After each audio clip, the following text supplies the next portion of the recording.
안녕하세요. 찰리브라입니다. XRP에 관한 얘기로 지금 해외 트위터상에 해외 차티스트 투자자분들이 되게 많이 XRP만 투자하시는 분들 같은 경우는 좀 패닉하시는 분들, 또 한편으로는 이것이 기회다라고 보시는 분들 여러 견해가 있어요. 근데 XRP가 사실 폭락된 게 미국 증권거래위원회 제이 클레이튼이라는 분이잖아요. 근데 그분이 이달 말에 이제 사임을 하시거든요. 그래서 어떻게 될지는 모르겠지만 일단 증권이라고 그분이 이제 말씀하셨는데, 새로운 의장이 만약에 등장을 하면서 어떠한 방향성이 나올진 지켜봐야 할 일이긴 하지만, 저 같은 경우는 익절할 부분은 익절했는데, 아직까지 가지고 있는 부분도 분명히 있어요. 그리고 해외 차티스트 분 중에는 XRP를 이제 롱으로 지금 들어가신 분들도 있거든요. 그래서 어떻게 될지는 모르겠지만 일단은 어느 정도까지 패닉셀이 나오면 그 이후에 아마 기술적 반등은 분명히 나올 거예요. 스윙의 매매 관점이 됐던 그게 뭐가 됐던. 그래서 그걸 또 한 가지 말씀드리고, 자, 지금 현재 상황 여러분 보세요. XRP가 이제 폭락을 하면서 알트코인들도 되게 많이 폭락을 했어요, 사실은. 그리고 일부 몇 개 코인 제외하고는 대부분의 코인들은 아마 되게 많이 떨어졌을 거예요. 여러분들이 이제 생각하시는 것보다, 제가 생각하는 것보다 XRP도 되게 많이 떨어졌거든요, 사실은. 근데 지금 되게 특이사항은 뭐냐면, 비트코인은 현재 정고 이상이에요. 아마 아시겠지만 정고 이상 훨씬 넘었고, 알트코인은 연일 폭락을 하고 있어요. 되게 이게 밸런스 자체가 지금 안 맞잖아요. 그래서 여기서 대부분의 사람들은 아마 그런 생각을 되게 많이, 이러다가 이제 알트코인은 전부 다 사라지고 0이 돼버리고 비트코인만 도미넌스가 100까지 올라갈 거야 라고 이제 생각을 하시겠지만, 저 같은 경우는 얼마 안 있으면 이제 알트코인 시즌이 오지 않을까라는 생각을 한편으로 하거든요. 그래서 쉘비라는 차티스가 있는데, 이분 같은 경우 이제 말씀하시기를, 자, 어느 시점이 가면 비트코인 도미넌스가 서서히 이제 하락을 하기 시작을 할 거다. 그래서 여기서 엄청나게 비트코인 도미넌스가 하락한다기보다는 64 정도, 63 정도까지는 하락할 가능성이 있다. 지금 현재는 한 70 정도가 될 거야. 아마 지금 XRP가 더 많이 하락을 하니까 시총 3위에 있는 코인이 그만큼 많이 하락하는 거는 진짜 제가 몇 년 만에 처음 보는 거거든요. 그래서 어떻게 될지는 모르겠지만 일단은 지금 현재 상황 말씀드리고, 그레이스케일 자산운용사 라지캡 펀드라고 있어요. 이게 뭐냐면 비트코인, 이더리움, XRP, 비트코인 캐시, 라이트코인, 호라이젠, 지캐시, 스텔라, 루멘, 여러 가지 코인들이 있잖아요. 개별적인 어떤 그 상품도 있는데, 이 라지캡 펀드는 뭐냐면 요 나와 있는 코인들 있죠. 비트코인, 이더리움, XRP, 비트코인 캐시, 라이트코인만 하나의 인덱스로 묶어서 그 상품 지수를 추종하는 상품이거든요. 거기서 이제 6월 30일 날 3.6%였어요. 이 비중이. 근데 9월 30일 날 4.1%까지 늘려요. 지금 현재는 어떻게 될지는 모르겠지만, 일단 제가 말씀드리고 싶은 거는 여기 이 상품의 인덱스 중에 하나에 코인으로 등록돼 있다는 자체. 그래서 어쨌건 개인 투자자나 일부 헤지 펀드들 같은 경우는 부하 내동하거나 그럴 수 있지만, 이 상품 자체에 이렇게 들어가 있기 때문에 그건 되게 장기적인 어떤 그런 걸 보고 저는 라지캡 펀드가 조성됐다라고 저는 생각을 하거든요. 그런 식으로 이제 생각을 하고, 여기 2013년도부터 비트코인 트러스트부터 해가지고 XRP 트러스트, ETC 트러스트, G캐시, 이더리움 클래식, 비트코인 캐시, 이 상품들이 다 2013년부터 2018년까지 조성이 되는데, 이게 그냥 일시적으로 올랐으니까, 오를 거라고 생각했으니까 이 상품을 만들었다고라고는 저는 생각을 안 해요. 이 상품이 만들어진 거는 예를 들어서 이제 그레이스케일 자산운용사 정도 되는 데면 사실은 연방준비은행하고 저는 관련이 있다라고 제가 말씀 많이 드렸잖아요. 그래서 이들은 뭔가 알기 때문에 이 히스토리 라인을 만들어서 지금까지 상품을 기관 투자가들한테 팔았던 게 아닐까. 그래서 지금 XRP에 관한 여러 가지 그런 것들이 있지만, 어쨌든 그 결론은 분명히 나올 거예요. 날 거라고 이제 생각을 하고, 이더리움 2.0에 관한 얘기도 되게 많죠. 왜 지금 현재 가지를 못하냐. 여러분들이 아마 고민들을 되게 많이 하실 거예요. 이더리움 같은 경우도, 지금 같은 경우는 비트코인만 투자하시는 분들 빼고는 근데 이것도 아마 결론이 분명히 날 거예요. 이더리움 2.0 스테이킹 서비스를 빗비넥스에서 진행할 거다. 바이낸스나 대부분의 이제 대형 거래소들이 진행을 하는데 한국 거래소들은 아직까지 이 스테이킹 서비스를 지원 안 하잖아요. 근데 아마도 하기 시작을 할 거예요. 업비트 같은 경우도 뭐 지금 현재로서는 뭐 루나코인, 코스모스, 뭐 트론, 뭐 몇 개 코인만 지금 진행하잖아요. 근데 이더리움도 이제 서서히 진행하지 않을까라는 생각을 하고 저도 마찬가지지만 여러분들 특히나 이제 XRP만 투자하시는 분들 같은 경우는 어저께 아마 밤잠을 되게 많이 못 주무시고 걱정하시는 분들이 아마 되게 많으셨을 거예요. 뭐 대부분의 분들이 아마 평단가 이하까지 지금 떨어져 있는 상황이기 때문에 근데 가상자산에 투자를 시작하면 사실은 투자하기 전에는 사실 이런 상태인데 투자하기 시작하면서부터는 뭐 패드라든가 스마트폰을 이제 밤새워 보신다거나 이런 일이 아마 되게 많으셨을 거예요. 어저께 밤에 특히나. 근데 저도 이제 가상자산에 투자하면서는 초반에는 그랬었어요. 저도 이제 밤잠을 못 자고 뭐 며칠 동안. 예. 벌 때도 마찬가지. 그리고 뭐 폭락할 때도 마찬가지. 근데 뭐 한동안에는 아마 XRP 투자하신 분들이 아마 이런 모습이 아마 보여지지 않을까 걱정이 많으셔가지고.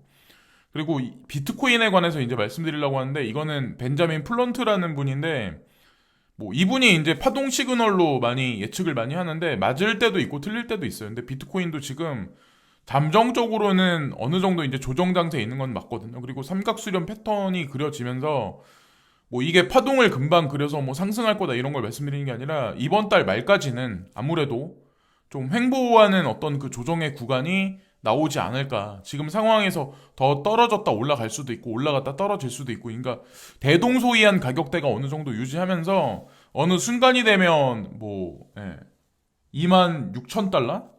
때까지는 큰 파동을 그리면서 올라갈 가능성이 높다. 전 만약에 비트코인이 이렇게 올라간다면 분명히 알트코인도 같이 끌고 올라가면서 커플링으로 아마 큰 장세를 유발하지 않을까라는 생각을 전 이제 합니다. 자, 차트가 바뀌었다는 얘기는 오늘 새벽까지는 벤자민 플런트 같은 경우는 얘기를 안 하더라고요. 그리고 비트와이즈라는 헤지펀드 회사가 있는데 중대 발표를 하나 해요. XRP를 3.84% 정도 투자를 했었는데 이번에 그 미국 증권거래위원회 발표 기소가 됐죠. 제가 어저께 영상을 만들었을 때는 기소할 거란 얘기였었고 오전을 넘어가면서 오후까지 넘어가면서 기소가 실제로 됐어요. 그래서 제가 영상 만들어서 이거 발표하는 거는 새벽 자료이고 오후가 넘어가면서는 또 뉴스적으로 또 바뀌는 것들이 되게 많거든요. 그래서 시간 같은 거를 잘 보시면서 영상을 보셔도 이제 참고를 하셔야 되는 거고 3.84% 되는 이 물량을 전량 매도를 하고 있는 비트와이즈다. 그래서 비트와이즈도 이런 식으로 얘기가 나왔고 하다못해 지금 보면 두 개 뭐 거대한 어떤 트레이딩 데스크가 있는데 여기도 마찬가지로 XRP에 관해서 트레이딩하는 거를 멈추겠다.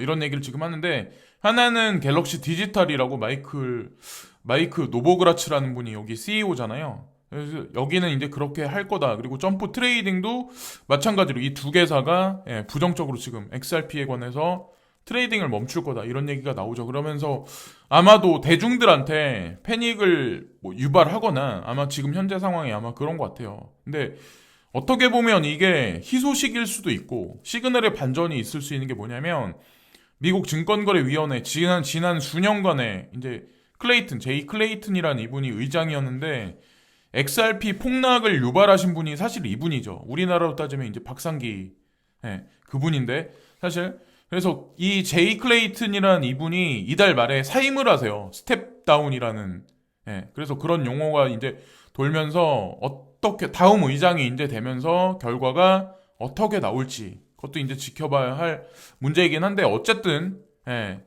XRP 폭락을 유발하셨던 분이 사임한다.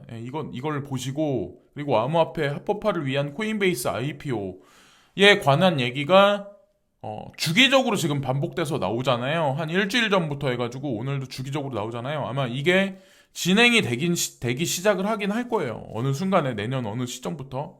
그래서 이것은 확실히 암호화폐를 합법화하고 주류로 나아가는 단계입니다. 근데 이것은 시장이 여전히 조작의 여지가 있음을 의미합니다.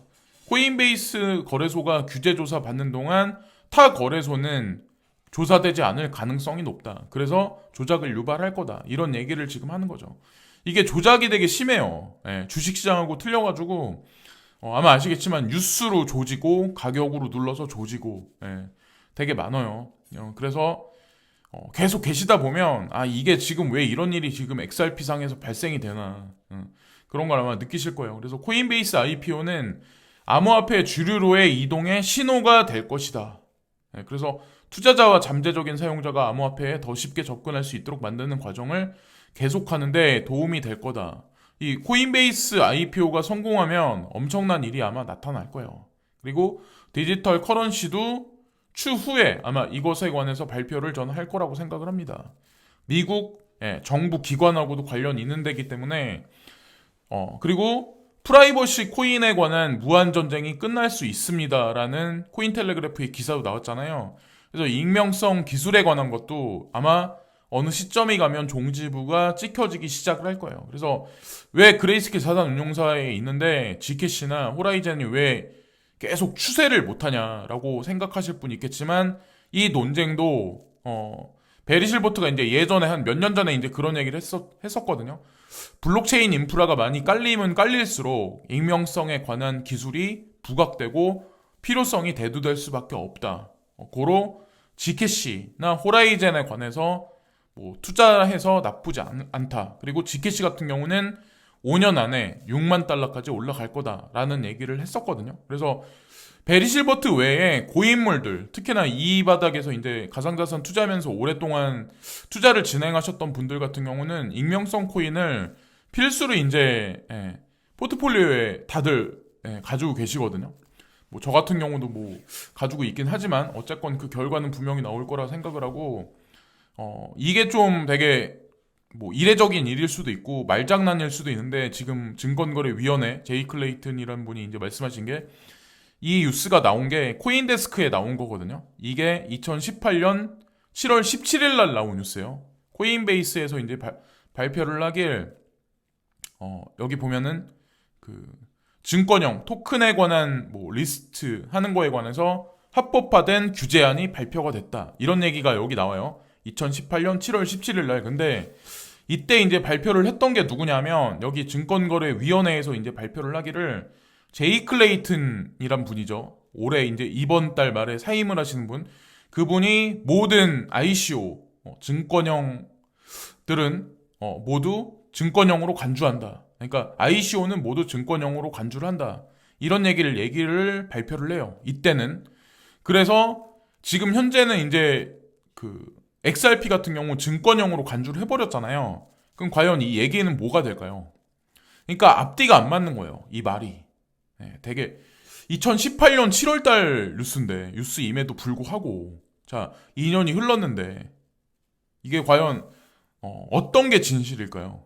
자 그리고 이때는 이제 어떤 게 있었냐면 코인베이스 같은 경우는 지금은 알트코인이 되게 많이 들어가 있는데 비트코인 캐시, 이더리움 그리고 라이트코인까지만 이제 상장이 됐었고 그 이후에 이더리움 클래식이 상장됐었어요. 그때 그래서 어쨌건 이 뉴스를 보면서 지금 가만히 보세요. 클레이튼 의장이 XRP는 증권형이다. 고로 리플사는 불법을 저질렀다. 그래서 기소가 됐는데 되게 아이러니하지 않으세요? 2018년에는 증권형 토큰에 관해서 긍정적이게 어떻게 보면 얘기를 해버린 건데 그러니까 앞뒤가 안 맞는 게 되게 많다는 거죠. 그래서 이런 상황이 언제까지 갈지 모르겠지만 당분간은 아마 되게 많이 혼란스럽게 시장 상황을 만들 거예요. 여기서 이제 적극적으로 패닉셀을 매수하시는 분들도 있을 거고 패닉해서 나가시는 분들도 있을 거고 여러 이제 케이스가 있겠지만 모르겠어요. 저는 그레이스케일 자산 운용사 그냥 지금 현재 이제 상품에 등록돼 있는다는 자체가 저는 장기적으로 베리 실버트와 글렌 허친슨과 그 외 몇 분들이 이제 다 개입이 돼 있기 때문에 저는 망하진 않을 거라고 생각합니다. 그래서 결론은 분명히 날 거라고 이제 생각을 해요. 그리고 하나 제가 생각을 한 게 이 자꾸 증권이냐 상품이냐 어떤 이거에 관해서 특히나 지금 현재 2020년 말에 들어서 막 이런 분쟁이 되게 길어지고 있잖아요. 이런 거에 관해서 갑자기 터트리면서 폭락이 있었잖아요. 거의 한 40% 정도 폭락한 것 같은데 이런 일이 있다는 자체가 사실은 거의 막판까지 왔다라고 저는 생각을 합니다. 그게 증권형으로 간주가 됐건 상품으로 뭐 어떻게 됐건 그게 중요한 게 아니라 거의 막판까지 다 왔다라고 저는 보면 된다라고 저는 생각을 합니다. 그래서 어떻게 보면 되게 크게 갈 놈이구나. 저는 이제 되게 쉽게 생각했었거든요. 야, 얼마 안 오르겠다는 생각을 했는데 이번에 이런 일이 벌어지는 걸 보면서 투자해둬서 나쁘진 않겠다. 특히나 이제 장난이 되게 심한 코인들은 펌핑이 일어나면 되게 빨리빨리 되게 크게 일어나는 경향이 있거든요. 그래서 올해 연말은 어떻게 마무리가 될진 모르겠지만 어쨌건 2021년을 보면서 뭐 희망을 품으면서 뭐 기다려봐야죠. 지금까지 찰리 브라운이었고 오늘도 즐거운 하루 되시고 구독과 좋아요 마지막으로 부탁드리면서 이번 영상은 마치겠습니다. 감사합니다.